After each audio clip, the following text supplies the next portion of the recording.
सागरैमा बाचुन्जेललाई हाँसखेल गराऊ मैले बगरैमा मैना हे सोचे मैले दुई आँखा तिमले विगतका दिन सम्झायो भाइ तिमीले मेरेमा भाले बासेको हे जब गाउँथ्यो लामै सास फेर्थेमा दर्शक बनी भुइँबाट हेर्थेमा मेरेमा भाले बासेको राख्यो आमा 9 महिना गर्भमा 9 महिना गर्भमा सम्झिरहन्छु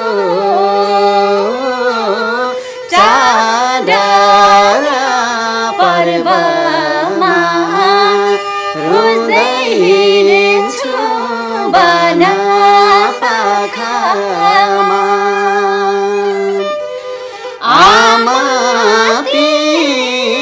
तिमीलाई खोजेर नपाउँदा आँसु धारा बग्छ आँखामा 9 महिना गर्भमा 9 महिना गर्भमा सम्झिरहन्छु चाड पर्वमा खोज्दै हिँड्छु बन पाखामा आमा तिमीलाई खोजेर नपाउँदा आँसु धारा बग्छ आँखामा आमा तिमीलाई खोजेर नपाउँदा आँसु धारा बग्छ आँखामा। नमस्कार अनि हार्दिक स्वागत छ आरएजी मिडिया हेरेर बस्नुभएको तपाईलाई। के छ, सन्चै हुनुहुन्छ? कता हुनुहुन्छ? जहाँ हुनुहुन्छ, जस्तो अवस्थामा हुनुहुन्छ, स्वस्थ रहनुहोला, व्यस्त रहनुहोला। एकैछिन समय हामीलाई दिनुहोला र कुन ठाउँबाट हेर्दै हुनुहुन्छ म यो ठाउँमा छु है भनेर जानकारी दिन पनि नभुल्नुहोला। तल कमेन्ट बक्समा देशमा हुनुहुन्छ अथवा विदेशमा हुनुहुन्छ यो जानकारी पाऊँ यही कामना गर्छु। र तपाईँ माझ आज मैले यस्तो कर्णप्रिय आवाज, यस्तो प्रतिभा लिएर आएको छु। छोटो समय दिनुहोस् है, तपाईँले दिएको समय आज पक्कै पनि खेर जाने छैन। तपाईँको थाकिरहेको शरीरलाई आनन्दमय तुल्याउनेछ जो आवाजले, जसको आवाजै सुन्दा शरीरका हरेक अङ्गहरू सलबलाउने गर्दछन्।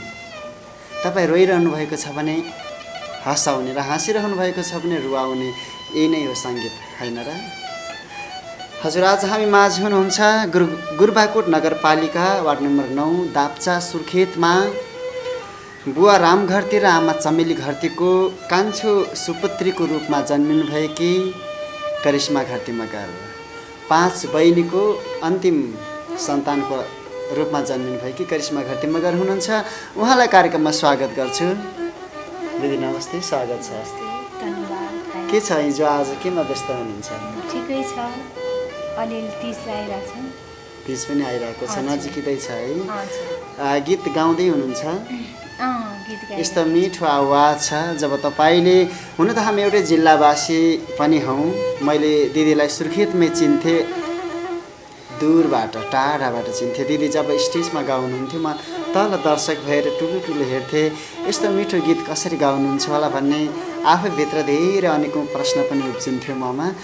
दिदीको तिनै गीत सुन्थेँ जुन दिदीले गाइसक्दा पनि मेरो कानमा दिदीको आवाज रहेको अनुभव ममा छ, अझै पनि खट्किरहेको छ। र बिचमा दिदी धेरै ग्याप हुनुभयो। त्यसपछि करिश्मा घरतीमा जब म अन्जान थिएँ, बच्चा थिएँ, त्यति बेला दिदीले गाउनुहुन्थ्यो भने म बुझ्ने भइसके पछाडि करिश्मा घरतीमा गएर कहाँ हुनुहुन्छ होला, के गर्दै हुनुहुन्छ होला जस्तो अभाव ममा खट्किन्थ्यो। र आज नियतवश दिदीलाई भेट्न पाएको छु, अत्यन्तै खुसी पनि छु। दिदी बिचको यत्रो समयमा कहाँ जानुभएको थियो तपाईँ? समयमा भन्नुभन्दा अब मैले बिहे गरेँ। बिहे गरिसकेपछि मेरो छोरी जन्मिसकेपछि म 5 वर्ष चाहिँ यो क्षेत्रलाई आफ्नै संसारमा थिएँ। अनि छोरी स्कुल जाने भइसकेपछि अब के गर्ने त भन्दा फेरि पनि मेरो मनमुटुमा, मेरो नसा मेरो रगतमा यही सङ्गीत छ। सङ्गीतलाई एकदमै मन पराउने मान्छे। त्यसैले फेरि पनि म यो सङ्गीत क्षेत्रमा आएको 2-3 वर्ष भइसक्यो। लगातार हरेक वर्ष गीत गाइरहेको छु। अवसर दिनुभएको छ। यहाँको आवाज जे होस् आफ्नो पारिवारिक के भन्छ त्यो व्यवहारमा व्यस्त हुनुहुन्थ्यो है। एउटा नारी भइसकेपछि एउटा आमा पनि बन्नुभयो। त्यसैमा केही वर्ष हराए पनि सङ्गीत क्षेत्रलाई चाहिँ छोड्नु भएको रहेनछ। त्यसैमा खुसी लाग्यो। दिदीको आवाजमा सुरुमै गीत सुन्छौँ, त्यस पछाडि यस्तै जीवन भोकाइका अन्तरङ्ग कुराकानी लिएर आउनेछौँ। दिदी कुन गीत सुनाउनुहुन्छ अहिले? आदरणीय अग्रज दिदी हुनुहुन्छ, उहाँको गीत मैले एकदमै गुनगुनाउने कोसिस गर्छु। साइलो दाई गीत गाउँछु। हजुर। हे सम्झी फारका साइलो दाई, हे आफ्नै घर परदेशमा साइलो दाई नगाई हो नारा। सम्झी फारका साइलो दाई, हे आफ्नै घर परदेशमा साइलो दाई नगाई हो नारा। परदेशमा साइलो दाई नगाई हो नारा।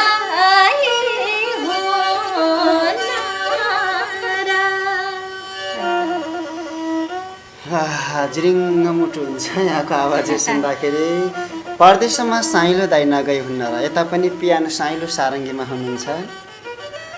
हरेक साइलो दाई, माइलो दाई, जेठो दाई, कान्छो दाई परदेशबाटै हामीलाई हेरिरहनु भएको छ। तपाईँलाई पनि लाग्दो होला त्यही खोले फाँटो खाएको याद आयो होला। उनी त्यही झुपडीमा कुरिरहेकी झोत्रो चोली लाएर बसेकी आमाको याद आयो होला। तपाईँले हामीलाई हेरिरहनु भएको छ। तपाईँको यही गाउँको झझल्को मेटाउनुको लागि आरएजी मिडियाबाट आदरणीय दिदी करिश्मा घरतीसँगै अन्तरङ्ग भलाकुसारी गर्न म मानसिंह उपस्थित भएको छु। अझै पनि हेर्दै गर्नुहोला। उहाँका केही जीवन भोगाइका कुराहरू जोड्छौँ, साङ्गीतिक क्षेत्रका कुराहरू जोड्छौँ। अनि त्यसमा हामीसँग हेर्दै गर्नुहोला। दिदी अब हामी तपाईँको बाल्यकालतिर जान्छौँ। कसरी बित्यो तपाईँको बाल्यकाल?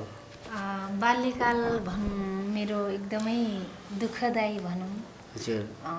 म 5 वर्षको हुँदा मेरो आमा कहिल्यै नफर्किने गरेर जानुभएको थियो। अनि मलाई चाहिँ मेरो बाबाले हुर्काउनु भयो, बढाउनु भयो, पढाउनु भयो। अनि बाल्यकाल गाउँमै बित्यो। त्यहाँपछि मलाई स्कुलहरूमा यस्तो साङ्गीतिक कार्यक्रम हुने गर्थ्यो। त्यति बेला मलाई पनि एकदमै गाउन रहर लाग्थ्यो। अनि गाउँथेँ।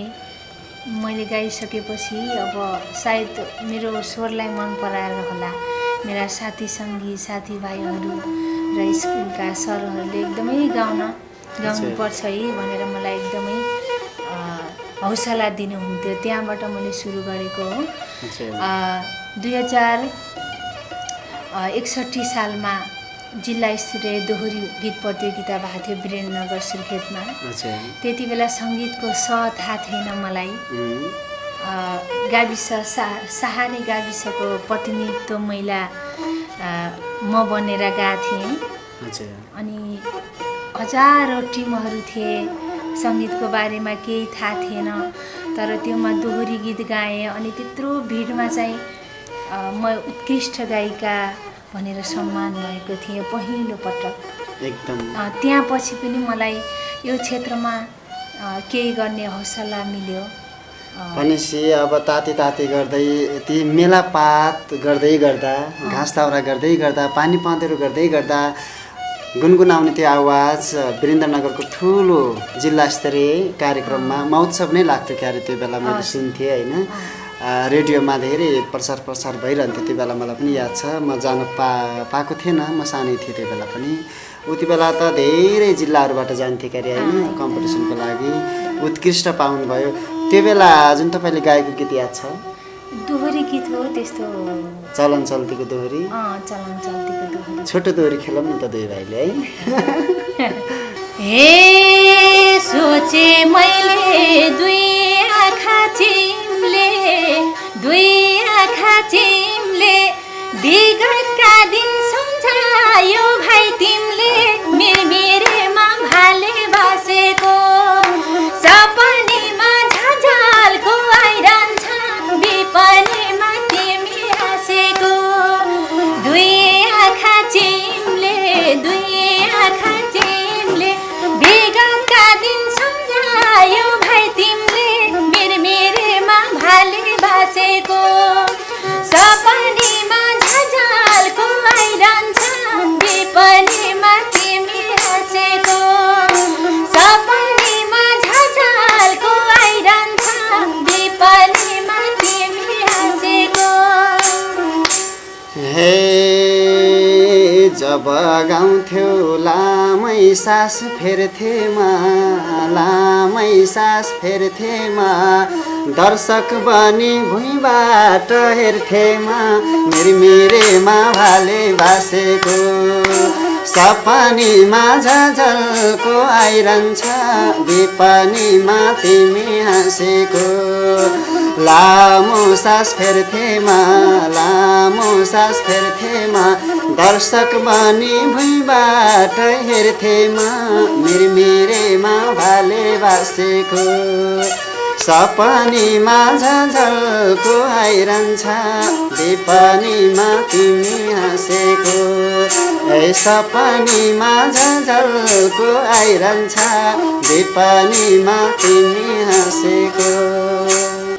हे के जान्थे र कदेखि ग्यासम्म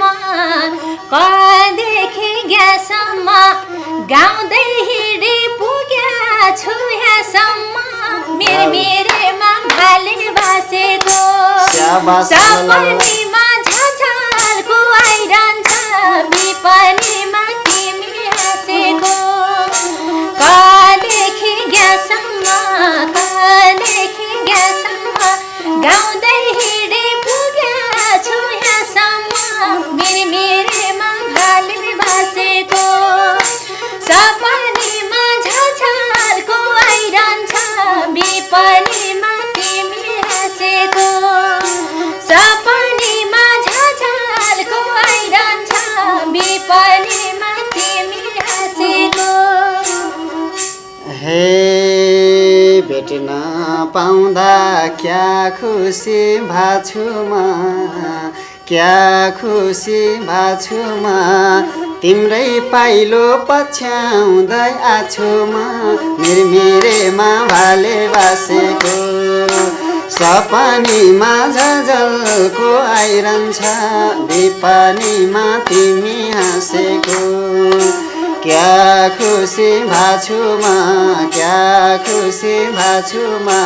तिम्रै पाइलो पछ्याउँदै आछुमा मिरमिरेमा भाले बासेको सपनीमा झलझलको आइरहन्छ विपनीमा तिमी हाँसेको हे सपनीमा झलझलको आइरहन्छ विपनीमा तिमी हाँसेको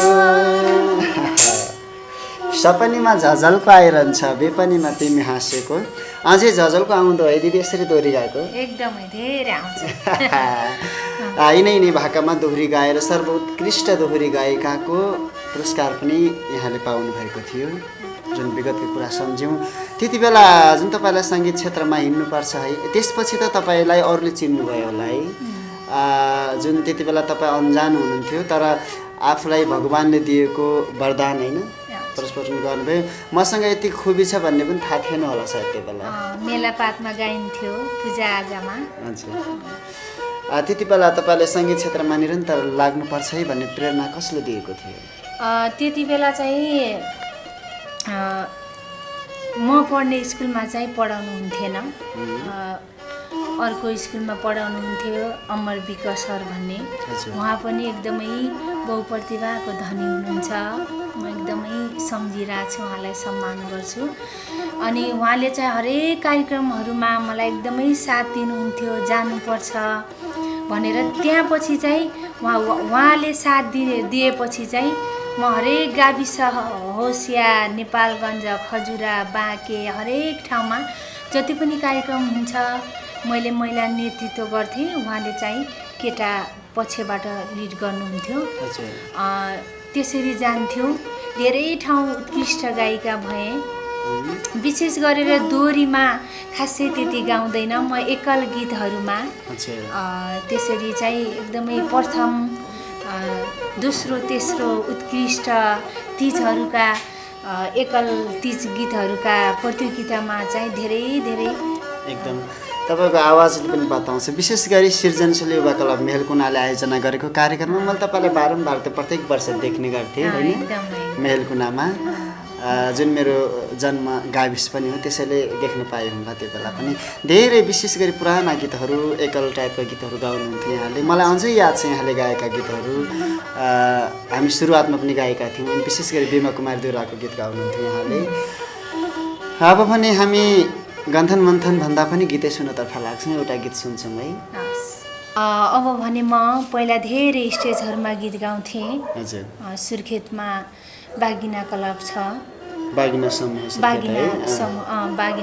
छ त्यहाँबाट सिक्ने मौका पाएको थिएँ म हरेक स्टेजहरूमा गाउँथेँ सुर्खेती झ्याउरे पनि भन्न चाहन्छु एकदम सोही गीत गाउँछु ल हे जुनले भन्छ गइजाम तारा सागरैमा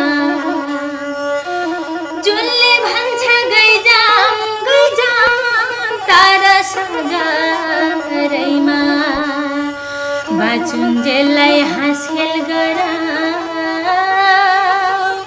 मैले बगरैमा मैना मरे बगरैमा छैन छैन पानी छायाको छैन छैन पानी छायाको झल्को लाग्छ कालीमा सानो मायाको छैन छैन पानी छायाको छैन छैन पानी छायाको झल्को लाग्छ कलेजीमा सानो मायाको झल्को लाग्छ कलेजीमा सानो मायाको झल्को लाग्छ कलेजीमा सानो मायाको झल्को आउँछ कलेजीमा सानो मायाको विशेष गरी बागिनासम्म सुर्खेतमा हुँदाखेरि थुप्रै सुर्खेती झ्याउरीहरू त्यहाँ रेकर्ड नभएका गीतहरू पनि छन् त्यही मध्येको एउटा गीत दिदीले हजारौँ स्टेजहरूमा गाउँदै सबैको मन जित्दै हिँडेको गीत हो यो त्यही गीत आज सुनाइदिनु भएको छ यहाँले सुन्नुभयो नाच्नु पनि भयो कि कतै जस्तो हामीलाई शङ्का चाहिँ लाग्यो अब हामी छोटो कुराकानीतर्फ लाग्छौँ दिदी गीत सङ्गीतमा निरन्तर हिँडिरहनु भएको छ यो कार्यक्रममा हिँड्ने क्रममा तपाईँले बिर्सिन नसकेका कुनै पलहरू छन् बिर्सिन नसकेका पलहरू त धेरै छन् अवश्य। त्यसको भेटभाडमा कुनै एउटा छान्नु पर्दा कुन दिनलाई सम्झिनुहुन्छ? त्यस्तो त अब आफूलाई एकदमै भाग्यमानी ठान्छु, किन भन्दा कार्यक्रममा बोलाएर गा हुन्छौँ अनि त्यति धेरै मान सम्मान पाउने बेला। धेरै वर्ष अगाडि चाहिँ मुम्बईमा पुना र मुम्बईमा कार्यक्रम थियो, त्यति बेला गएको थिएँ। यहाँको भन्दा बाहिर अलिक फरक हुँदो रहेछ, धेरै मान सम्मान पाएको जस्तो अनुभूति हुँदो रहेछ। आफूलाई साँच्चीकै म कलाकार रहेछु जस्तो महसुस हुँदो रहेछ। त्यहीँको क्षण चाहिँ उहाँहरूले माया गरेको पल चाहिँ एकदमै सम्झिन्छु। पक्कै पनि धेरै वर्ष अगाडिको कुरा है यो त। त्यो बेला मेरो बुवा पनि भारतमै हुनुहुन्थ्यो। उहाँले घर आइसके पछाडि नेपालको यो करिश्मा घरती, ऊ बेला त फोन थिएन होइन, चिठीमा पठाउनु भएको थियो कि करिश्मा घरती मगर मुम्बईमा कार्यक्रममा आउनु भएको थियो, हामीले हेर्न गयौँ भनेर बुवाले पनि चिठी पठाउनु भएको थियो हाम्रो घरमा। मलाई पनि त्यो कुराको याद थियो कि तपाईँ मुम्बईमा जानुभयो, निकै सम्मानित हुनुभयो। धेरै यस्तो सम्मानका कार्यक्रम त धेरै पाउनुभयो होला नै, तर यस्तो गीत सङ्गीतमा कतै कार्यक्रममा जाँदा हुन्छ नि हरेक किसिमका, कहिले बाटैमा बस्नु परेको पीडा, कहिले खाना टाइममा खानु नपाएको पीडा, त्यस्तो भयो कि भएन? हुन्छ नि, किन नहुनु। आफ्नै ठाउँमा कार्यक्रम हुँदा अब पहिरो गएर बिच बाटैबाट काठमाडौँ फर्केको पनि क्षण छन् भनौँ। सर्लङ्ग एउटा कुराको याद आयो, तपाईँले फर्कियो भन्दाखेरि छिन्चुमा हामी जामसँगै जाँदै थियौँ होइन भाइ? के अरे यता जाम परेर पोखराबाट, जस्तै भोलिको कार्यक्रम, भोलि 10 बजे हामी कार्यक्रममा उपस्थित हुनु पर्थ्यो। आजको नाइट हिँडेको गाडी जाम परेको कारणले यता पोखराबाट घुम्दा बुटोलमा भोलिपल्टको 4 बजे बुटोल पुगेको थियौँ। त्यसपछि बुटोलबाटै फर्कियो होइन। अब यस्ता यस्ता कुरा त धेरै हुन्छन् नै, हरेक चुनौती हो जिन्दगी भनेकै, सङ्घर्ष गर्दै हिँड्नुपर्छ। हरेक दुःख सुख त भइ नै हाल्छ, उतार चढाव पनि भइहाल्छ, जिन्दगी नै हो। हामी अन्त्यतिर छौँ दिदी, अबको प्लान के छ तपाईँको? प्लान चाहिँ अब यही गीत सङ्गीतमै लागिरहेको छु। हजुर। अब मेरो एकल गीतहरू पनि बजारमा आउँदैछन्, अनि अरू गीत पनि बजारमा ल्याउने सोच बनाइराखेको छु। एक सङ्गीतमै छ, अब त्यस्तो धेरै प्लान चाहिँ छैन। जे होस्, करिश्मा घरती जहाँ हुनुहुन्छ त्यहाँ गीत सङ्गीत छ, जहाँ गीत सङ्गीत छ त्यहाँ करिश्मा घरती छ होइन त। अवश्य पनि दिदीको यो साङ्गीतिक यात्रालाई निरन्तर हिँडाइरहनु होला, यो हाम्रो शुभकामना छ। हामीले सक्ने सहयोग र दिदीले सक्ने सहयोग हामीमा आदान प्रदान त भइ नै हाल्छ, यो पक्कै पनि हामी एकअर्कामा परिपूरक भएर निरन्तर हिँड्ने छौँ। अब छिट्टै करिश्मा घरती मगरको आफ्नो युट्युब च्यानल पनि खोल्दैछौँ, तपाईँले हेरिरहनु भएको छ भने कृपया सब्सक्राइब पनि गरिदिनु होला, यो जानकारी तपाईँलाई गराउँछु। जाँदा जाँदै अब दिदीले सुरुमा भन्दाखेरि चसक्क जुन दिदीका हरेक कुरा त मलाई थाहा हुन्थ्यो नै, तर एउटा कुरा थाहा थिएन, आमा चाहिँ सानैमा बित्नु भएछ। एकदमै दुःख लाग्यो मलाई सुरुवातमै। त्यसबाट पनि यो कुरा सुन्न बित्तिकै मलाई प्रश्नहरू गर्ने, कता हराइसक्यो सबै जे सोचेको थिएँ, दिदीसँग यस्तो कुरा गर्नुपर्ला भन्ने कुरा बिर्सेँ। तर जाँदा जाँदै हामी आमा सम्बन्धी नै एउटा गीत सुन्छौँ। अन्तिम गीत भन्नुभएको छ भाइले। विशेष गरेर मलाई आमा सम्बन्धी गीत एकदमै गाउन मनपर्छ, किनभने मेरी आमाले जन्म त दिनुभयो, तर माया कस्तो हो, त्यो न्यानो काग कस्तो हो, त्यो मलाई थाहा भएन। त्यसैले टिकापुन र कृष्णदेवले दाइले गाउनु भएको छ, सोही गीत गाउने कोसिस गर्छु। उहाँले गाएको जस्तो त नहोला। न हो मैना राखेर कोखै, राखेर कोखै, पाल्यौ ताल्यौ हुर्कायौ भोक भोकै, कहिले तिर्न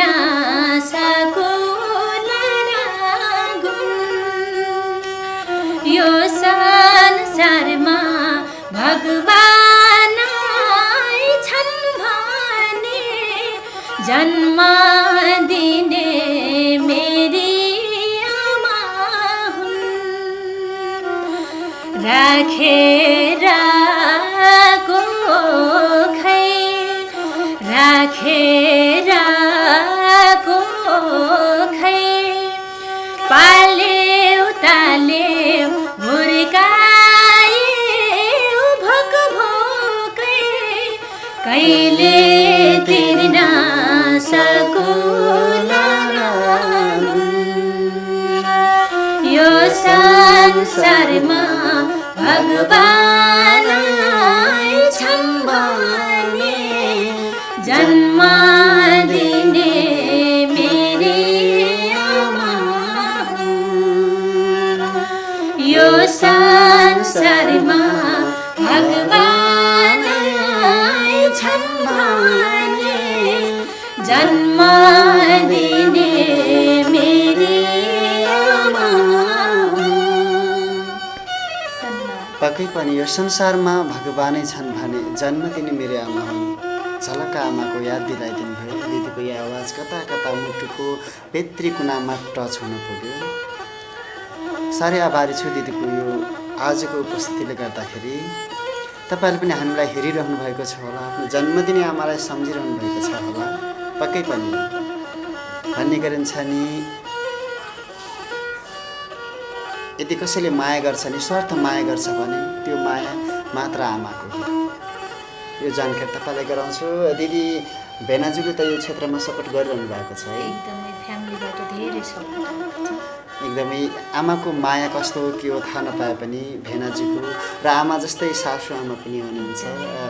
एकदमै आमाको माया मेटाउनु भएको छ, त्यो अलिअलि मैले बुझेको कुरा भन्दै आगामी श्रृङ्खलामा पनि आजकै उनी कर्णेप्रिय आवाजकी धिनी लोकप्रिय गायिका करिश्मा घरतीलाई तपाईँसँग मैले यसरी नै तपाईँले माग्नुभएछ भने पुनः अर्को श्रृङ्खलामा पनि भेटाउने बाचा गर्छु। आजको श्रृङ्खलाबाट छुट्ने बेला भइसकेको छ। जाँदा जाँदै हामीलाई आफ्नो कामलाई पर सारेर मोबाइल सेट अगाडि हामीलाई हेरिरहनु भएको छ, त्यसको लागि तपाईँलाई धेरै धन्यवाद छ। र कस्तो लाग्यो जस्ताको त्यस्तै सल्लाह सुझाव तल कमेन्ट बक्समा लेख्न नबिर्सिनुहोला। सारङ्गी बजारले साथ दिनुभएको छ, पियानो साइलोलाई पनि विशेष धन्यवाद। क्यामेरामा राजेश विशी र एडिटमा राजकुमार मगरलाई विशेष धन्यवाद भन्दै व्यस्तताको बावजुद पनि हामीलाई समय दिनुभएको छ आदरणीय दिदी करिश्मा घरतीलाई हृदयबाटै धन्यवादका शब्दगुच्छाहरू ज्ञापन गर्दै अर्को श्रृङ्खलामा भेट्ने बाचा गर्दै आजको व्यवसायबाट म मानसिंह पनि छुट्टिन्छु। नमस्ते।